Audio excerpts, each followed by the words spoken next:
setiap semua yang mau berusaha itu pasti akan ada hasil. Pokoknya jalani setiap proses, nikmati itu dulu. Kalaupun kita tidak bisa berhasil, dengan kata lain sukses karena berhasil menanam atau panen melimpah gitu ya, yang penting kita punya pengalaman. Nah, pengalaman itu yang jadi patokan untuk next selanjutnya. Jangan pernah takut untuk mencoba. Ayo. Assalamualaikum warahmatullahi wabarakatuh. Salam sehat, salam sejahtera untuk kita semua. Gimana nih kabarnya sahabat MMT Indonesia dimanapun kalian berada? Semoga sehat selalu dan semoga dilancarkan segala urusan. Amin ya rabbal alamin. Kembali lagi bersama saya Mas Coy di channel YouTube sahabat MMT Indonesia, channel Mitra Kemajuan Petani. Nah teman-teman, seperti yang teman-teman lihat, kali ini kita akan membahas tentang budidaya tanaman melon teman-teman. Nah menariknya, tanaman melon ini ditanam oleh seorang petani yang masih muda dan baru pertama kali menanam melon teman-teman, khususnya di daerah pesisir ini, dan dengan cuaca yang cukup ekstrim teman-teman. Jadi dengan cuacanya cukup ekstrim itu tentunya banyak kendala yang dihadapi oleh beliau ini, mulai dari serangan layu dengan tanaman kerdil, dan juga untuk pembuahannya juga bisa dikatakan kurang maksimal seperti buah yang gampang rontok. Nah, pengen tahu kan kira-kira bagaimana tanaman beliau dan juga trik yang beliau lakukan untuk menghadapi musim yang cukup ekstrim sendiri untuk budidaya melon? Langsung saja kita masuk ke sesi wawancara.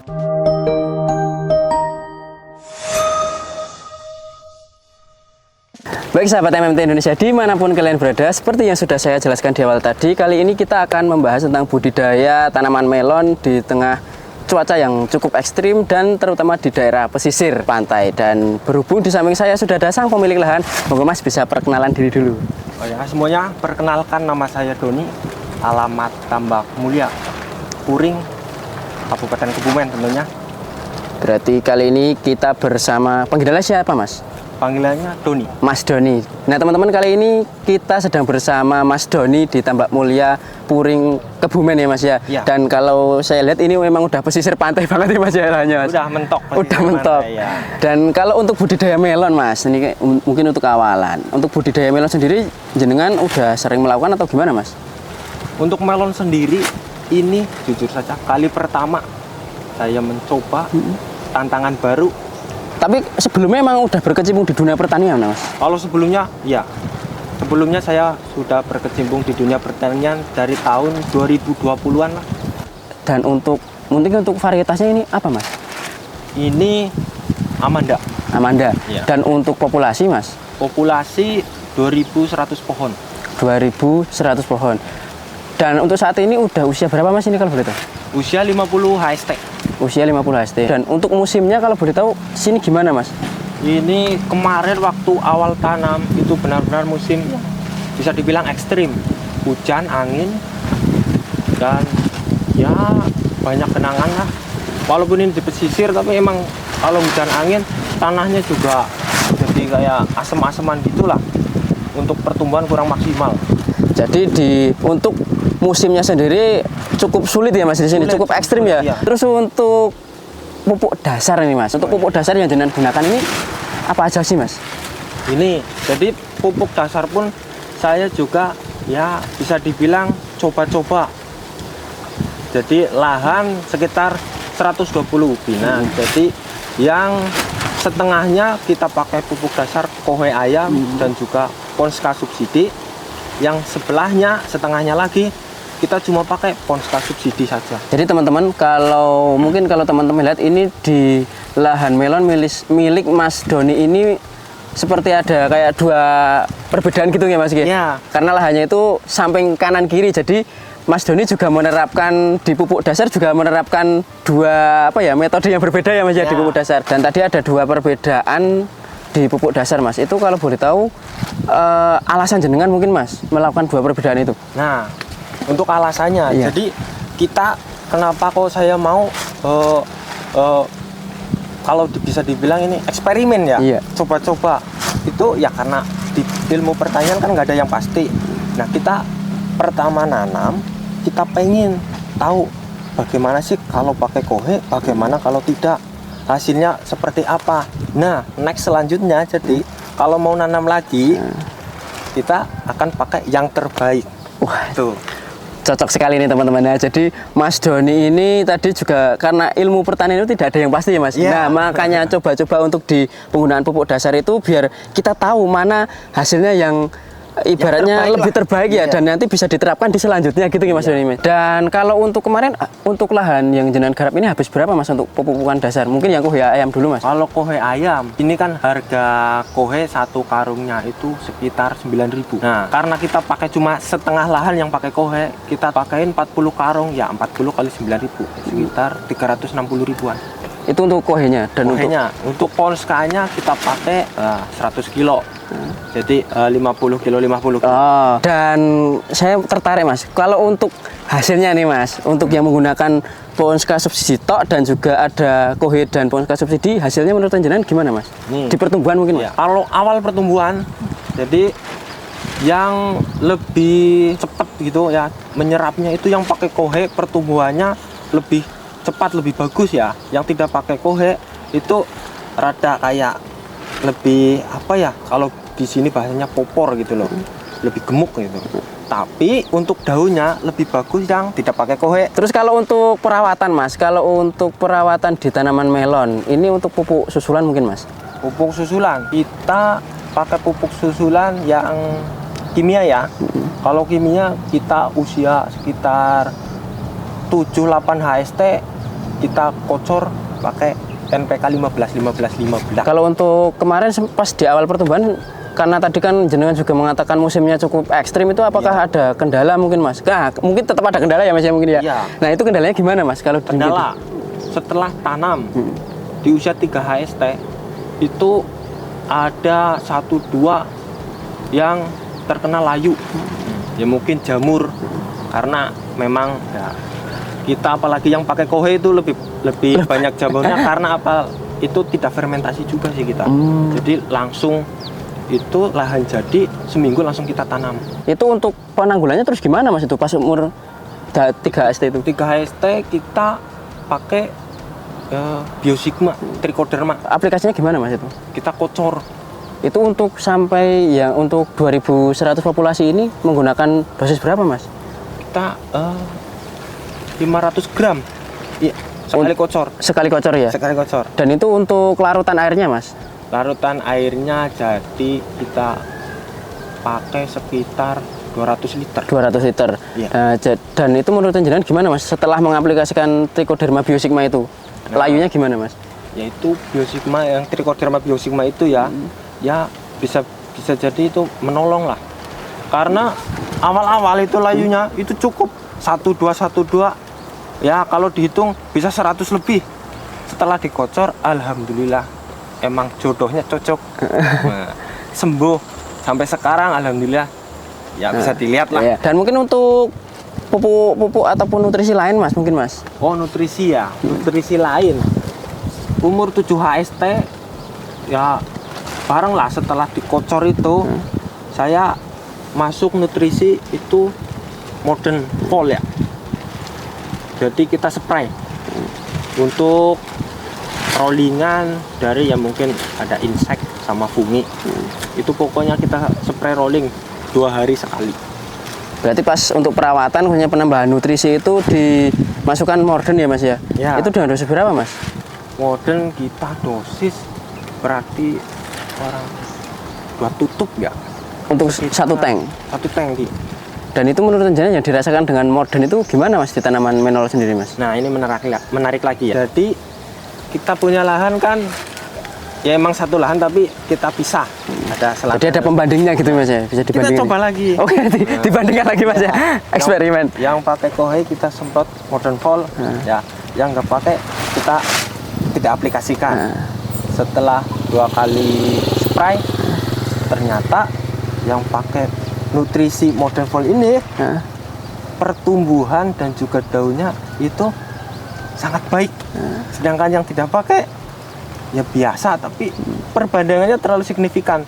Jadi setelah 2 kali spray ya langsunglah kita aplikasikan buat semua.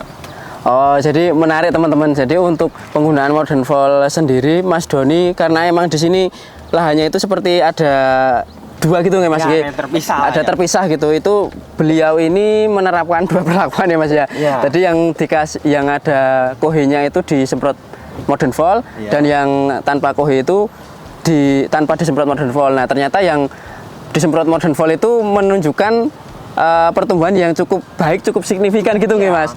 Nah, 2 kali aplikasi karena emang hasilnya baik itu diaplikasikan ke semua ya, diterapkan di semua ya Mas ya. Itu kalau yang dirasakan jenengan gimana sih Mas?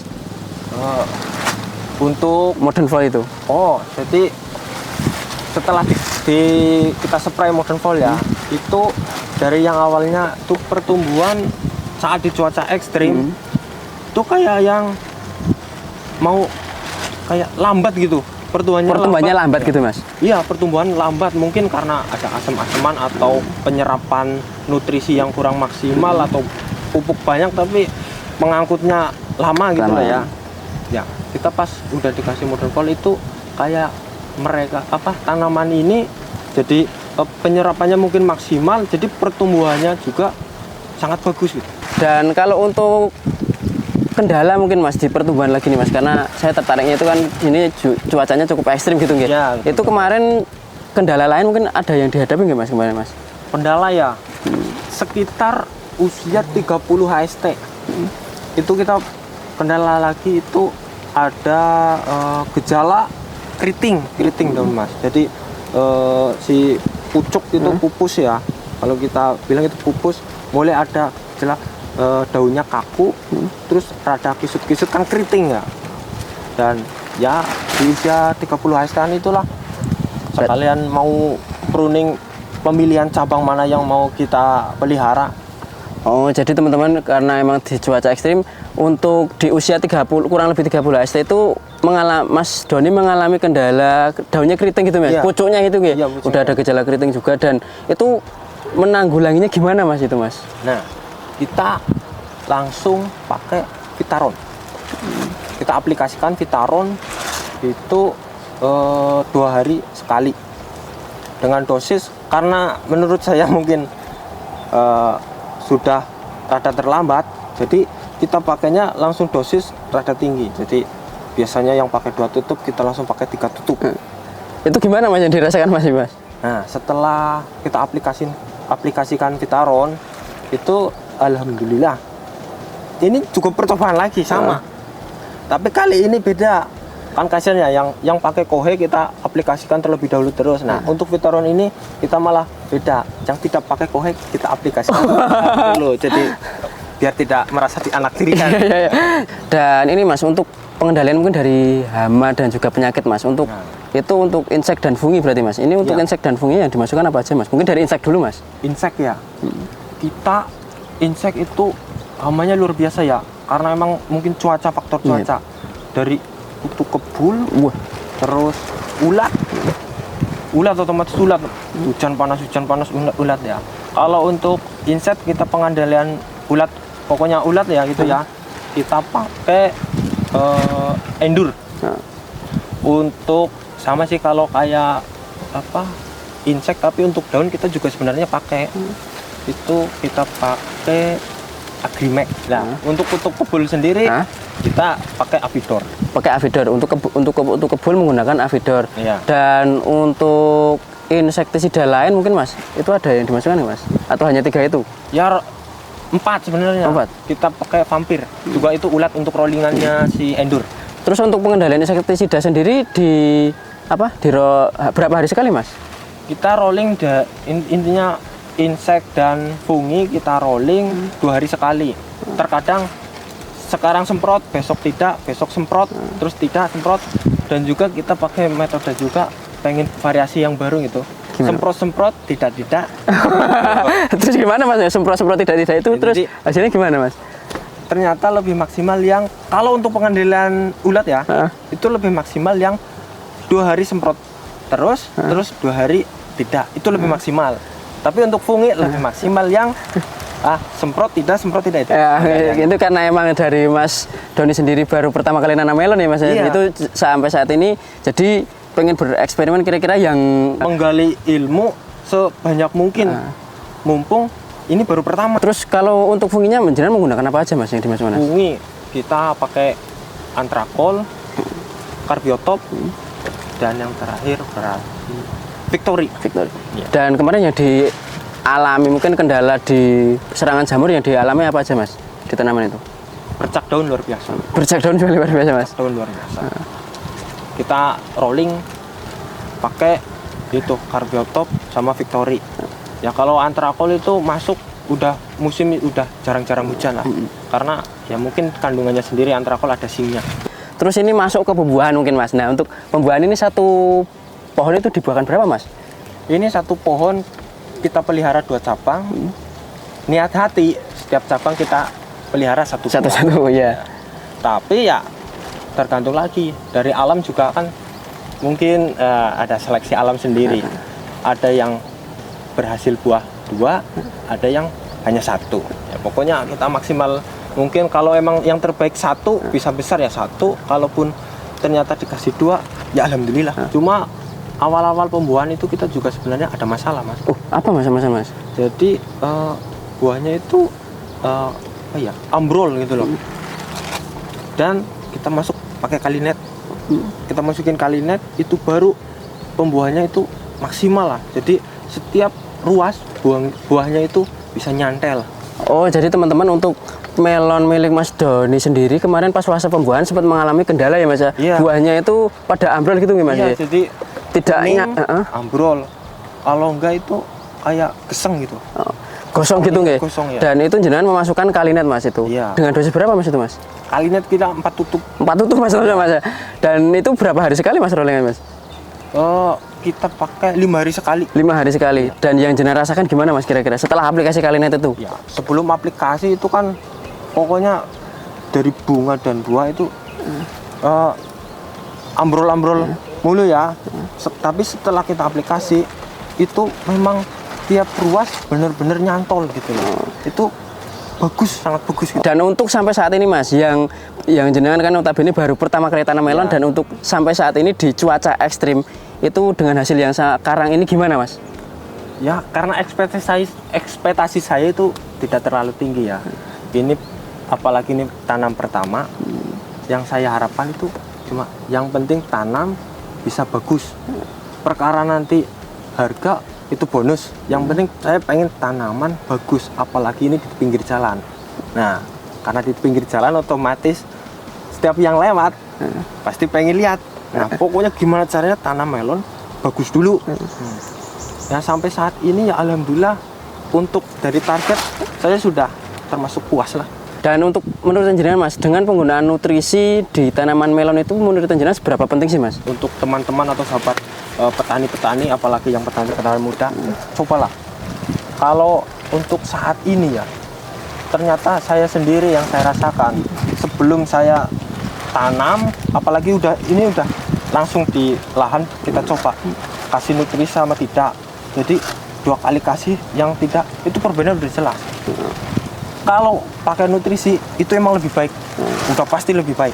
Ya. Dan Mas Doni juga udah membuktikan karena tadi ada 2 perlakuan ya Mas ya. Ya. Itu juga mudah membuktikan bagaimana pengaruhnya nutrisi di tanaman melon. Dan mungkin terakhir Mas ini Mas, adakah kata-kata ataupun motivasi Mas ke teman-teman di rumah Mas? Monggo Mas. Ya. Kalau intinya setiap semua yang mau berusaha itu pasti akan ada hasil. Pokoknya jalani setiap proses, nikmati itu dulu. Kalaupun kita tidak bisa berhasil dengan kata lain sukses karena berhasil menanam atau panen melimpah gitu ya, yang penting kita punya pengalaman. Nah, pengalaman itu yang jadi patokan untuk next selanjutnya. Jangan pernah takut untuk mencoba. Ayo. Nah ini Mas, mungkin sebelum kata-kata atau motivasi. Nah kalau jenengan ini juga masih muda nih Mas. Nah kira-kira jenengan juga nyambi di dunia media sosial nggak Mas? Atau bikin-bikin konten gitu Mas? Ya untuk mengisi kejenuhan kita juga pengen sharing-sharing ke teman-teman ya. Kita berkolaborasi mungkin lewat sosmed, nggak mungkin tidak kalau ya, kita masih muda ya. Kita main HP. Jadi kita juga punya TikTok. Nah, kita lewat TikTok jadi bikin konten tanaman, jadi sharing-sharing. Kalau ada kendala pun kita pengen ada masukan dari yang udah senior udah terjun lama di dunia melon. Ya kita punya. Nah mungkin boleh disebutkan Mas mungkin Mas. Untuk TikTok saya sendiri saya beri nama itu Tani Tuklik. Tani Tuklik. Iya. Di media sosial TikTok ya Mas ya. Iya. Tadi mungkin teman-teman bisa kepoin TikToknya milik Mas Doni dengan nama Tani Tuklik ya Mas ya. Nah itu teman-teman mungkin nanti teman-teman juga bisa sharing-sharing dengan Mas Doni terkait budidaya melon juga ya Mas. Dan mungkin terakhir Mas ini Mas, adakah kata-kata ataupun motivasi Mas ke teman-teman di rumah Mas? Monggo Mas. Ya. Kalau intinya setiap semua yang mau berusaha itu pasti akan ada hasil. Pokoknya jalani setiap proses, nikmati itu dulu. Kalaupun kita tidak bisa berhasil dengan kata lain sukses karena berhasil menanam atau panen melimpah gitu ya, yang penting kita punya pengalaman. Nah, pengalaman itu yang jadi patokan untuk next selanjutnya. Jangan pernah takut untuk mencoba. Ayo. Nah, mungkin terima kasih Mas atas pengalaman-pengalaman jenengan tadi dari budidaya melon yang baru pertama kali, khususnya di cuaca ekstrim ya Mas. Semoga yang jenengan sampaikan tadi bisa bermanfaat ke teman-teman dan juga bermanfaat bagi jenengan sendiri. Dan untuk hasil panennya semoga besok bisa melimpah dan juga untuk harganya juga maksimal Mas. Nah mungkin itu tadi teman-teman yang dapat kami sampaikan dari budidaya melon milik Mas Doni dengan baru pertama kali tanam dan juga untuk cuacanya cukup ekstrim, akan tetapi masih tetap bisa menghasilkan tanaman yang luar biasa. Nah, semoga yang kami sampaikan tadi bermanfaat, dan juga kalau bermanfaat jangan lupa like, komen, dan subscribe channel YouTube Sahabat MMT Indonesia untuk tidak ketinggalan informasi dari kami. Sekian dari kami, wassalamualaikum warahmatullahi wabarakatuh.